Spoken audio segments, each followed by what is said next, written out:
Well, hello and welcome to the Tron Church Talking Points podcast. My name is Fraser and I'm here today with Paul and for the first time ever on the podcast with Mr. Matt Wilkinson. Woohoo. So very excited. Matt is less than excited, but No, I'm delighted to be here. great. Well, as we all are. So we're here just to continue thinking about the sermons which we heard together on Sunday. It was great to be together again. And in the morning we had Edward Lobb preaching on Ephesians 5 into start of chapter 6.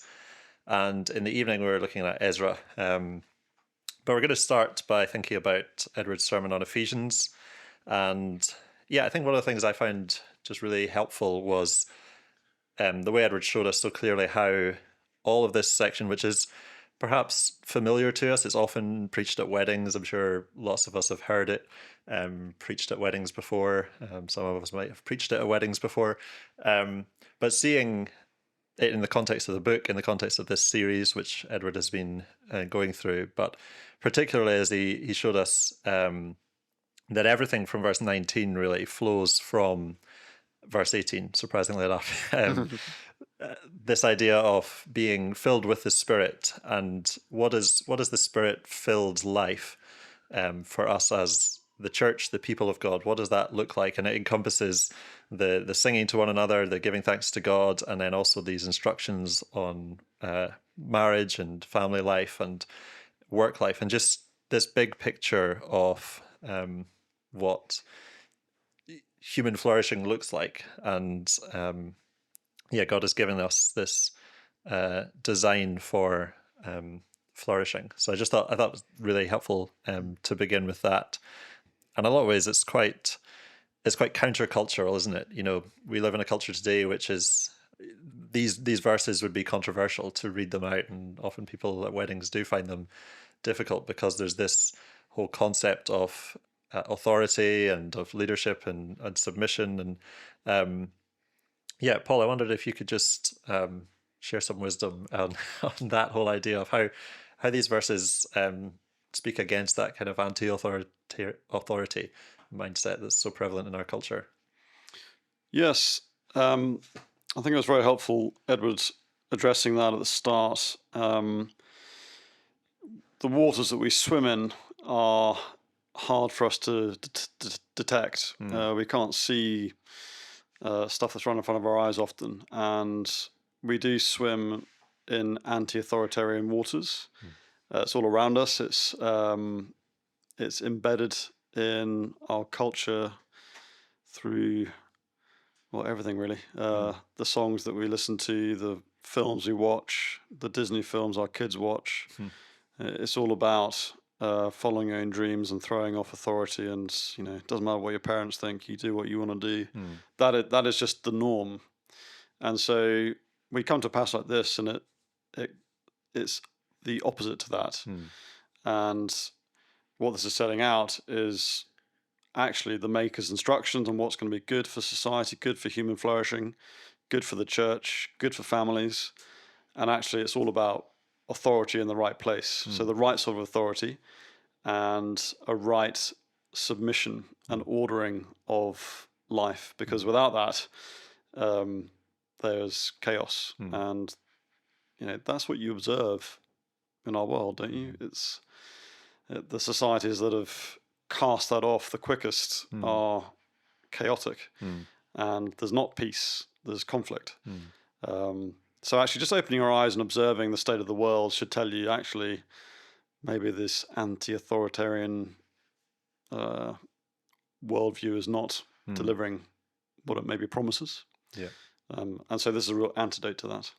I think a lot of people, as you say, would recognize that, or they would feel it, even those who perhaps would bristle when reading these words, but actually they recognize that the fruits of this whole worldview, aren't good, whether they point to it or not. They realize that something's out of joint, and that's why it's so helpful to see from God's word what is really His good design. And it's perhaps even in the church, there'd be some of us who, as we read it yesterday, maybe thought, just it feels a bit out of joint because we're just so used to hearing the opposite all the time.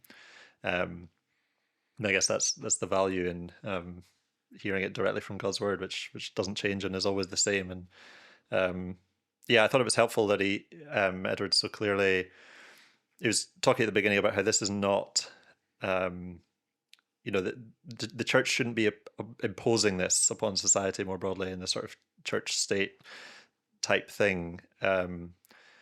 It's not a blueprint for society as a whole in one sense, but nonetheless, this is God's good design for human flourishing, and it goes right back to the fundamental relationships in life. And in Genesis 1 and 2, when you have a man and woman in marriage, and they're told to be fruitful and have children, and then they're told to work the land. Like, these are the things that are there from the beginning, and these are the real building blocks of society.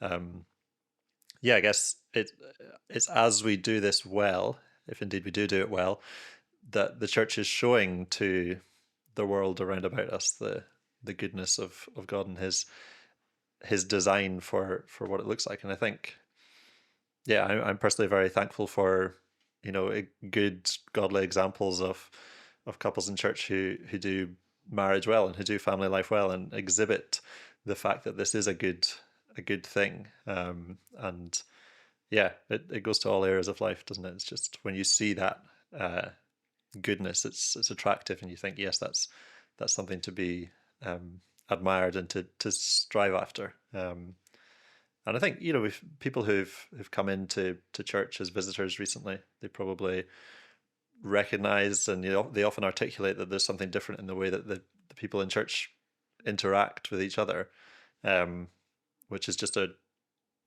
tangible, noticeable thing for them, which, yeah, is encouraging that we're hopefully doing some things right, even if even if we're not perfect. And it's an outworking, isn't it, of gospel realities. So Mm, that's the structure of Ephesians. First come the indicatives of the gospel, yeah.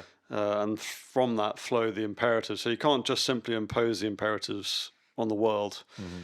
uh, detached from the gospel realities that are driving it. Mm, So that's what is happening in church. Imperfectly, we are living out the gospel hmm. in all these different ways, in family life, in marriage, and all sorts of ways. But that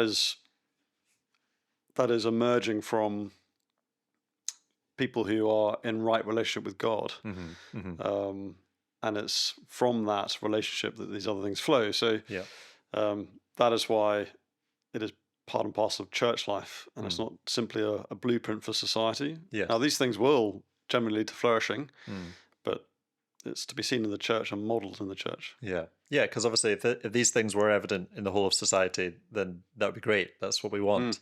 But the way we do that is by continuing to preach the gospel. And yeah, that's what's going to bring real change, because as you say, it's a fruit of the Spirit. Edward, you quoted that bit in Galatians 5, the fruit of the Spirit, because it's that way around. It's not that, right, okay, we'll impose all these laws and rules and ways of living, and then there might be a change afterwards. But it's, yeah, the other way around. Yeah, I think just thinking about marriage, Edward he went into detail and showing us this beautiful picture, really, of how human marriage is a reflection of Christ's relationship with the church, and that should guide things, and that clearly um, this is not a picture of tyrannical leadership. It's not oppressive or domineering, because that's not the way that Christ does it. So I wonder just how, in normal day-to-day married life, speaking to two married men, um, how does this look and play out in the not extreme situation, hopefully, of tyrannical domineering leadership, but what does it look like for men to lead well, and for women to submit well, and to help their husbands? Matt, you've got any wisdom you could share?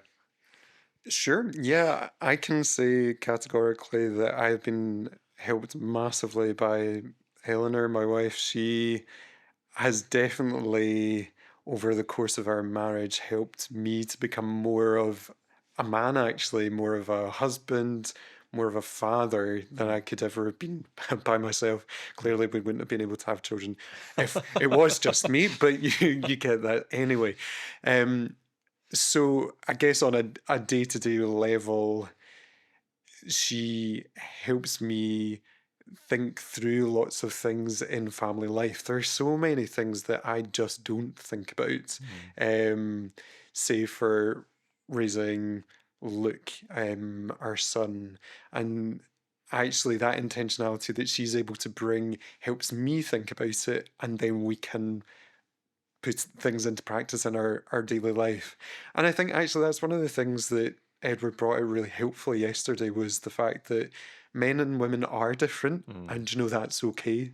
That's what it's supposed to be. Yeah. And we can rejoice in the things that are different about between the sexes. That's great.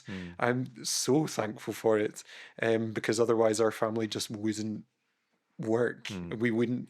Our marriage wouldn't be the team that it is otherwise. Yeah. Not that it's perfect by any stretch of the imagination, but because we're working together in a way that's not domineering, but each of us has our particular roles, then it actually works quite well. And yeah, I guess the thing is, as with all of life, and you were saying this as well, Paul, all of it's done imperfectly. And you just have to acknowledge that. And sometimes it will not be so great. You'll not deal with situations well, and you need to ask for forgiveness one with another on that. And it's a growing thing. As I said, at the start of marriage, I would not have been able to do or be the man that I am now, but praise the Lord, he's given me that in Eleanor. So Yeah, it's helpful. I think it's not, because people can see the word, submit to your husbands, and they might think that it's saying, oh, you've just the woman's just got to be silent and as always, doesn't have a say in anything, and it's just, but as you say, it's just recognizing the differences, and rather than pushing against them, going with the grain and God's design for how things should work. And again, all of it being done in this context of loving relationship. It's not just two people being thrown together, but it's actually there's a mutual loving relationship, and again that it's supposed to mirror that of Christ and the church and the way he loves and leads the church. And that goes into our family life as well. Like, I like the quote from Billy Graham. I can't remember what exactly the wording, but it's something about children can take a lot of discipline when they know that they're in the context of a loving relationship.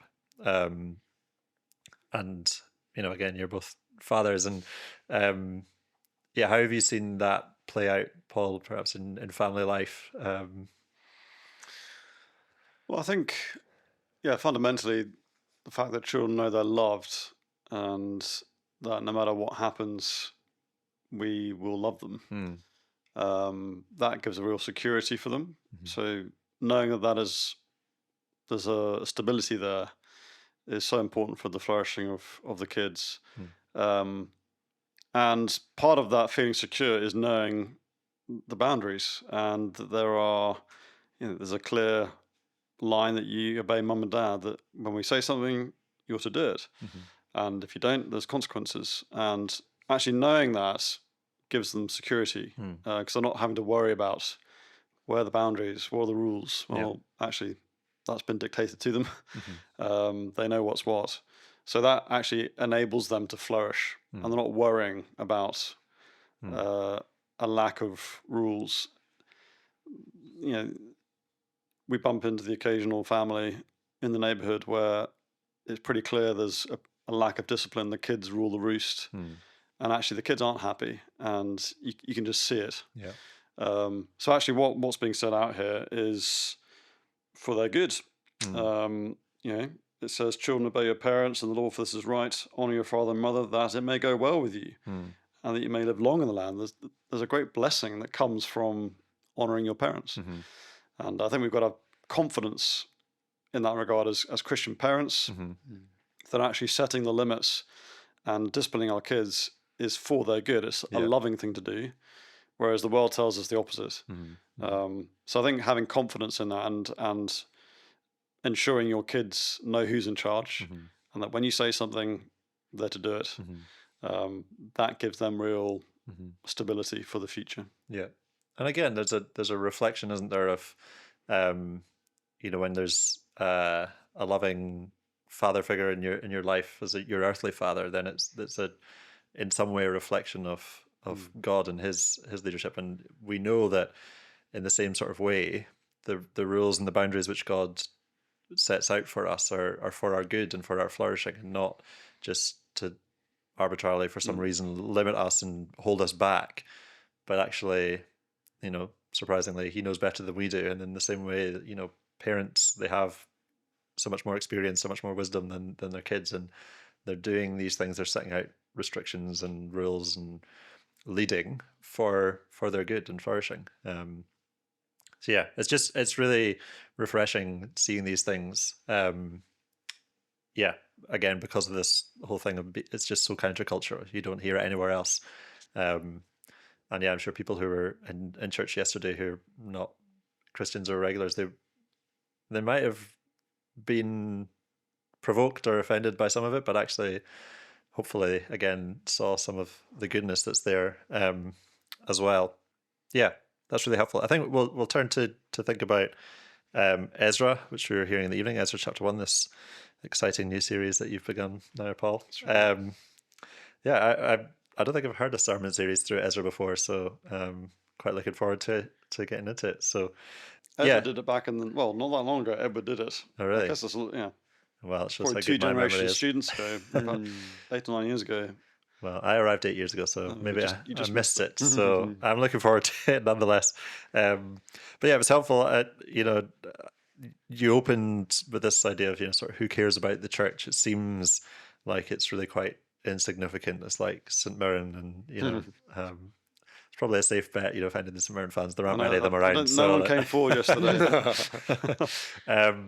But yeah, there can be this perception, and we can feel it amongst ourselves, that actually nobody cares about the church, and we're just an insignificant sort of afterthought. We're out of date. But actually being reminded that the church really is significant. It's the most significant thing going on in the world, and that's because God cares about it, and He is good to His promises, and even when it looks insignificant, even when it looks disastrous at times, God is still in control, and He is still good to His word, good to His promises, and yeah, we see that as the exiles return to the land, and God makes good on His promises, and yeah, I just wondered, Matt, maybe if we could think about why is that a good thing for us to hear? How does that encourage us to trust God and to pray to Him?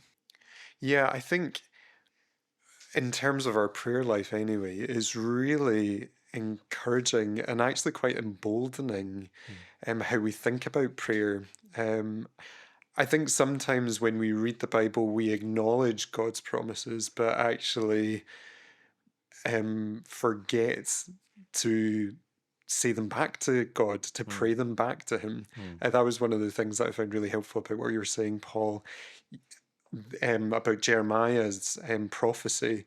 That was long promised, but it was also long prayed by the people in Babylon. And I just wonder, actually, if we might be a bit more positive in our outlook on things sometimes if we prayed in line with God's promises. Because if we don't, we're likely to become quite pessimistic on our outlook on how God is building His church. He's building His kingdom here today. And yes, sometimes we might think that's a realistic thing. Oh, we can't see it. Oh, no, no, no.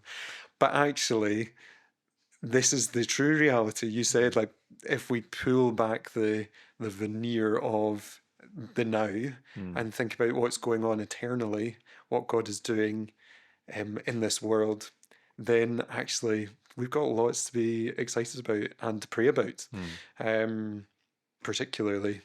Yeah, no, I think it's right. It's helpful, and perhaps we're not ambitious enough and bold enough with the prayers that we do bring, and it it can lead to this sort of pessimism. But actually, yeah, seeing passages like this and being reminded of God's his control and his goodness and faithfulness to his promises in all things. Yeah, I think you're right. It does or should spur us on to pray, and yeah, it was really encouraging to see how God is in control over nations and empires and you know even foreign kings, even Cyrus, the king of Persia, who, if we were to make a plan or predict how to do it, we wouldn't use a foreign king probably, and we wouldn't think this would be how God would do it. But yeah, it just shows that God is so much bigger, perhaps, than we often conceive of him as being, and he's sovereign and in control over all of that. Matt, you were talking earlier about perhaps singing a song for us at this point, I think. Oh yes, there was one song. Yes, City of Light have a song. It is based on Psalm 2, so we're grateful to the psalmist for that first before City of Light. But it talks about the fact that nations rise and fall. And actually, as you say, Fraser, the fact that Cyrus, of all people, this huge emperor, who was really anti-God, really, but God used him. And thinking, actually, who could God use today? That's not for us to say, but actually, he could use the tyrants of this age. He could use the people who are vehemently opposed to him to bring about his purposes, which is amazing to think. But do we often think, actually, is that possible? Yeah. But it is possible because he's done it here. And it's amazing to think that, like, Cyrus thought he was making a bit of like a shrewd political move, and like, let's get them back and worshiping their gods because it'd be good for his purposes. But actually, in all of that, he was really just serving God's purposes. And yeah, again, it's he has done it in the past, and he can still do it today. And yeah, it's just really helpful to be reminded of. I think one of the other things I was reflecting on yesterday, just in thinking about this whole area of the biblical story where there's exile and there's return from exile, and we're perhaps quite familiar with these terms, but I always personally feel that it's quite hard to feel the weight of that because we're just so far removed from it. We acknowledge that, yeah, this was a bad thing, and okay, except, but how bad it was, I don't think we get, or me anyway, I don't.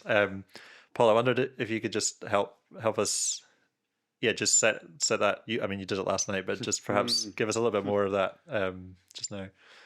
Yeah, I think, as you say, we fail to grasp the magnitude of it as we read these accounts, because you get, at the end of that chapter, there's one line where it says the exiles are brought up from Babylon to Jerusalem, and we can sort of read that and think, but it's a bit like reading, about Hitler ending his own life and the end of the World War. It's a brief sentence, but it contains a whole load of implications. That's a massive moment. Yeah. So I think we can sort of fail to grasp it. But the exile was a massive moment. The fact that the temple was destroyed, that was the moment of total humiliation for God's people. It was a sign of God's glory departing. This real low point. So I think trying to just get ourselves into that and understand the implications. This is a huge moment.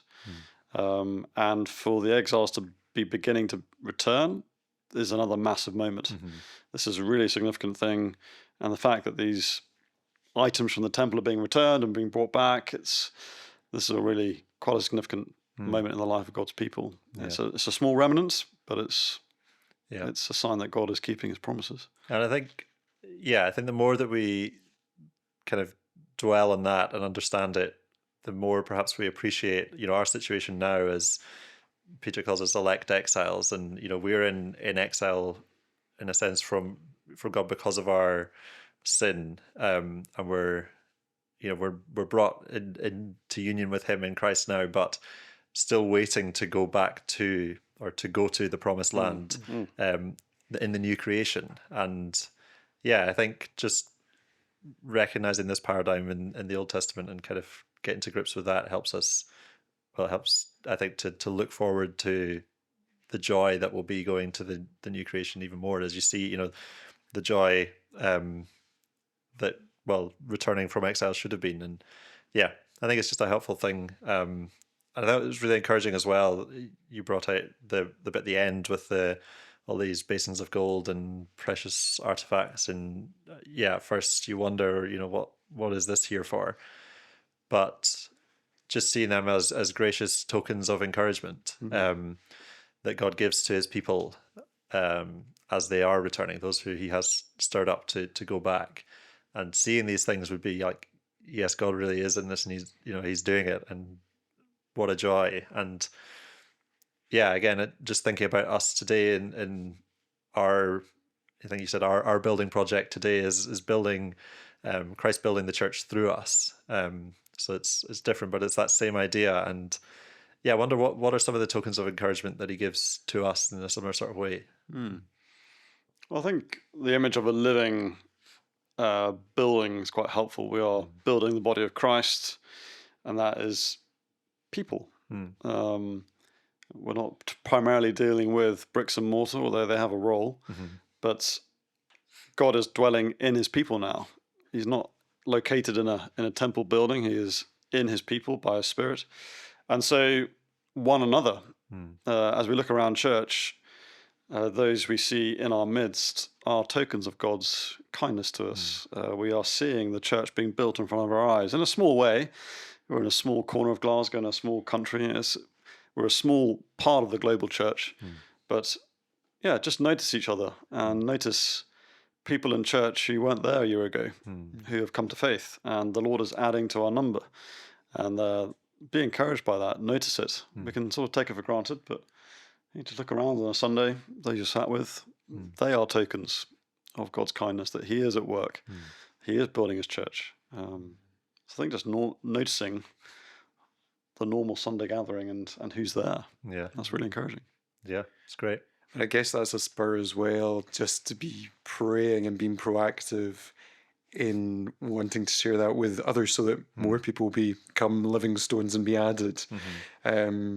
Your challenge, Paul, about would you dare to pray the prayer of the exiles going back?